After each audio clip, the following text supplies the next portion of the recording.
Muito bem, nós somos convidados pela Fábrica de Líderes para apresentar uma videoaula do capítulo 13 do livro Nisto Cremos, o remanescente.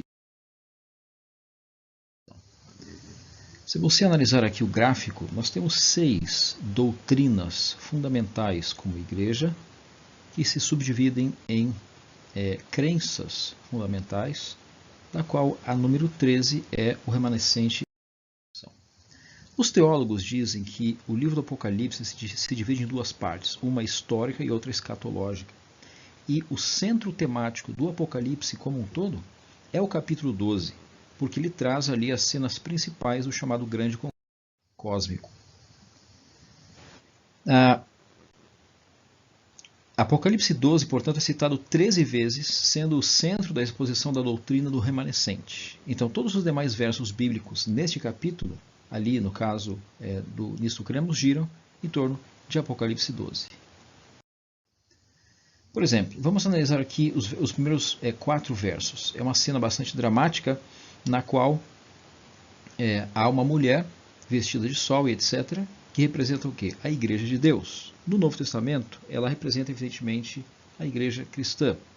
Ela está grávida e tudo, e aí você tem um dragão. Nós sabemos que o dragão significa Lúcifer, que ele arrasta com a sua cauda a terça parte das estrelas do céu, ou seja, os anjos que foram expulsos com ele do céu. E o mais dramático é que ele se deteve em frente à mulher que estava para dar à luz, para lhe devorar o filho que nascesse. Ou seja, este momento é o decreto de Herodes, que foi feito com o objetivo de matar o próprio Jesus junto com todas as outras crianças. O dragão, a antiga serpente que se chama Diabo e Satanás, esperava poder devorar a criança, que é justamente o longamente esperado Messias, Jesus Cristo. Felizmente, ele foi completamente vitorioso na sua vida, no seu ministério e também na cruz. E os versos 10 a 12, a primeira parte do verso 12, eles descrevem o hino celestial da vitória. Porém, a segunda parte do verso 12 trazem ali uma advertência. Ai da terra e do mar, pois o diabo desceu até vós, cheio de grande cólera, sabendo que pouco tempo lhe resta. Quando, pois, o dragão, todo mundo sabe aqui, o diabo, o dragão, a serpente, Satanás, né? Se viu atirado para a terra, perseguiu a mulher, no caso a igreja cristã apostólica, que dera à luz o filho varão, ou seja, Jesus Cristo. E foram dadas à mulher 2 asas da grande águia, para que voasse até o deserto, ao seu lugar, onde é sustentada durante um tempo, 2 tempos e metade de um tempo, fora da vista da serpente.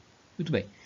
Se você tem alguma dúvida sobre o que significa as asas da grande águia, Deus mesmo usa essa expressão para falar de si mesmo, da sua proteção e da sua providência para com o seu povo em Êxodo 19. Além disso,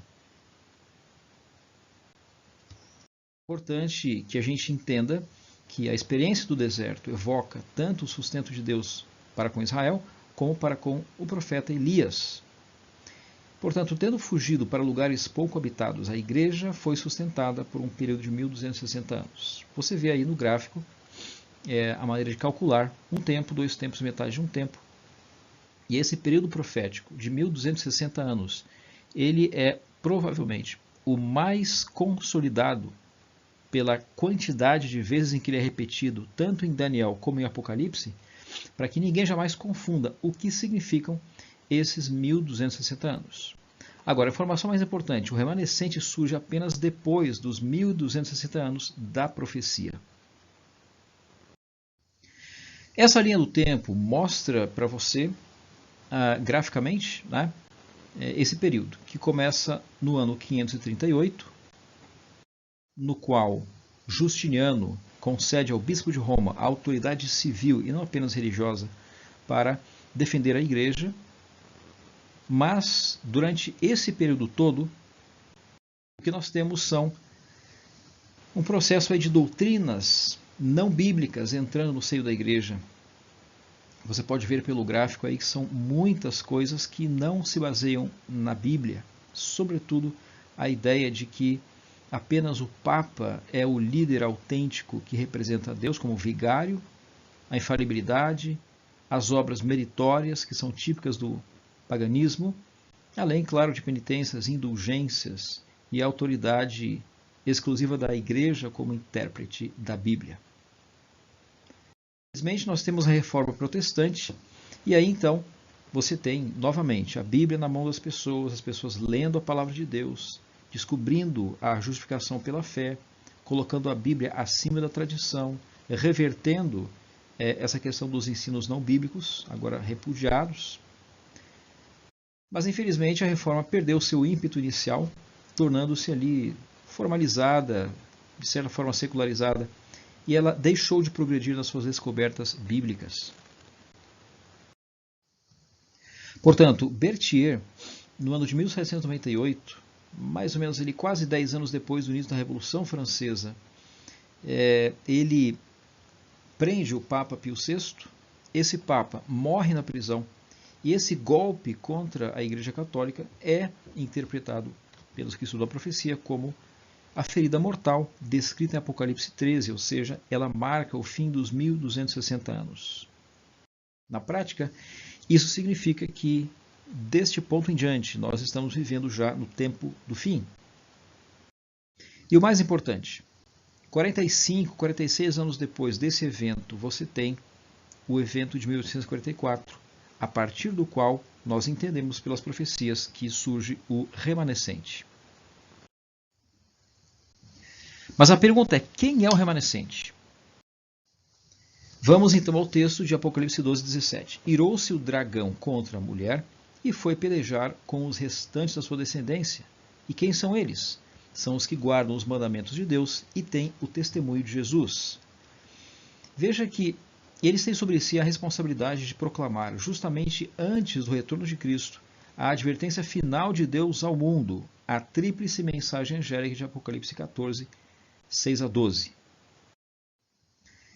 Essas três mensagens angélicas contêm em si próprias uma descrição do remanescente ao afirmarem que é constituído por aqueles que guardam os mandamentos de Deus e a fé de Jesus, ou a fé em Jesus. Apocalipse 14, 12.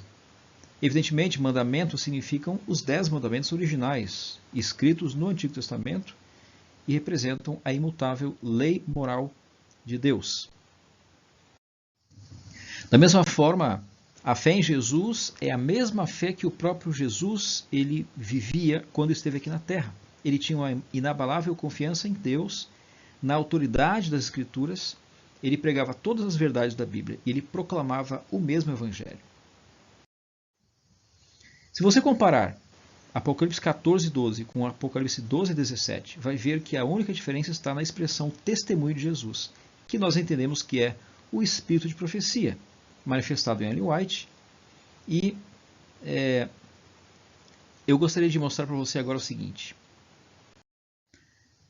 De um modo geral, vamos tentar aqui reconstituir 3 fases principais daquilo que nós poderíamos chamar de um movimento do Advento.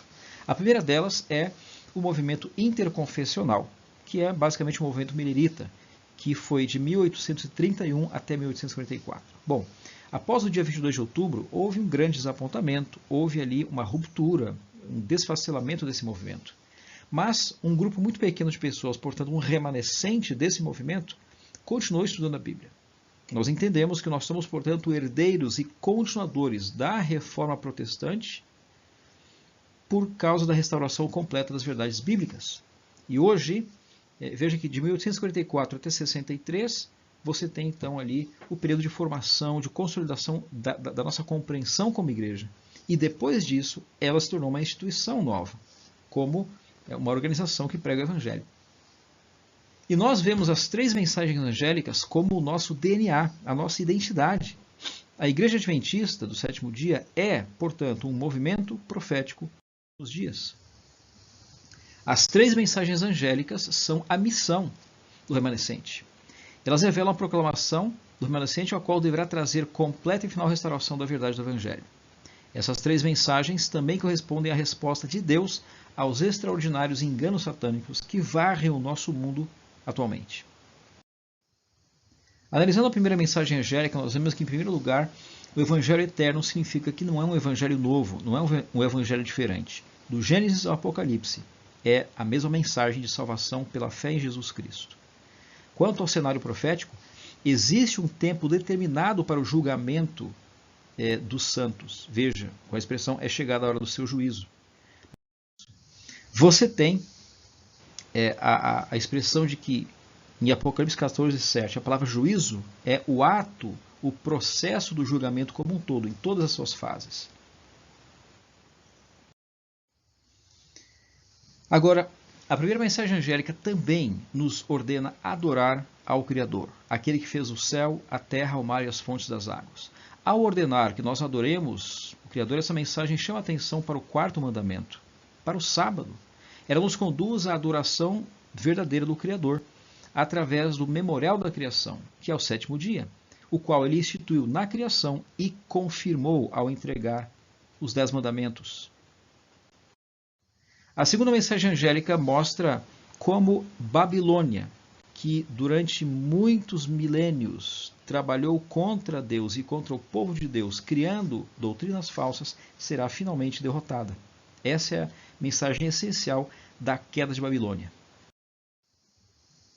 Por exemplo, a ideia da prostituição ou da fornicação, ela é um uso metafórico no Apocalipse de imagens do Antigo Testamento, nas quais a igreja, no caso o povo de Deus, era a noiva ou a esposa de Deus.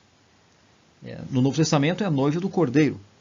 Ao buscar apoio, entretanto, do Estado, em vez de apoiar-se no Senhor, ela deixa o seu esposo e comete, portanto, simbolicamente, claro, adultério espiritual.